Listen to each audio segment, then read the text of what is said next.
de pierre et de chair parle d'un combat contre le mal et de résilience. Les personnages y sont en quête de sens face aux sordides des situations. Il pose aussi, ce polar, en arrière-fond des questions comme comment on devient meurtrier, pourquoi on peut en arriver là, on ne naît pas meurtrier, on le devient. Finalement, quels sont les événements, quelles sont la série de petites catastrophes qui fait qu'on peut en arriver à commettre des actes aussi terribles. Ce polar est ancré dans un terroir tout à fait spécifique, entre vigne et montagne. Ça a son importance. Une famille y est brutalement impactée face au meurtre douloureux et sordide d'une jeune ado de 17 ans.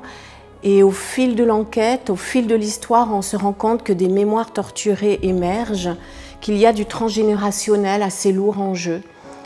Et puis, à partir de cette petite histoire ultra-locale, on se rend compte qu'il y a quand même un lien avec la grande histoire, avec certains choix politiques, une certaine vision du monde à un moment donné. Et l'Église y a joué aussi un rôle, parfois sordide, parfois beau et puissant. C'est un peu imbriqué comme des poupées russes, les unes avec les autres. Dans le cadre de ma profession, je suis amenée à travailler pas mal la patte humaine. Et pour moi, c'est important de pouvoir la malaxer, l'apprivoiser autrement grâce à une fiction littéraire.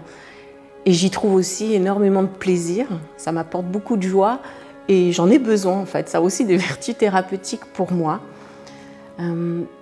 D'autre part, je trouve que ça touche à certaines questions qui peuvent même être de l'ordre théologique, existentiel, et c'est une façon pour moi un peu de décloisonner, d'aller à la rencontre d'autres personnes et d'essayer de faire tomber certains préjugés aussi sur l'envers du décor de ce qu'est par exemple la vie en église ou la vie paroissiale, avec certes des choses difficiles, mais aussi des choses légères, joyeuses, et j'avais envie de partager ça.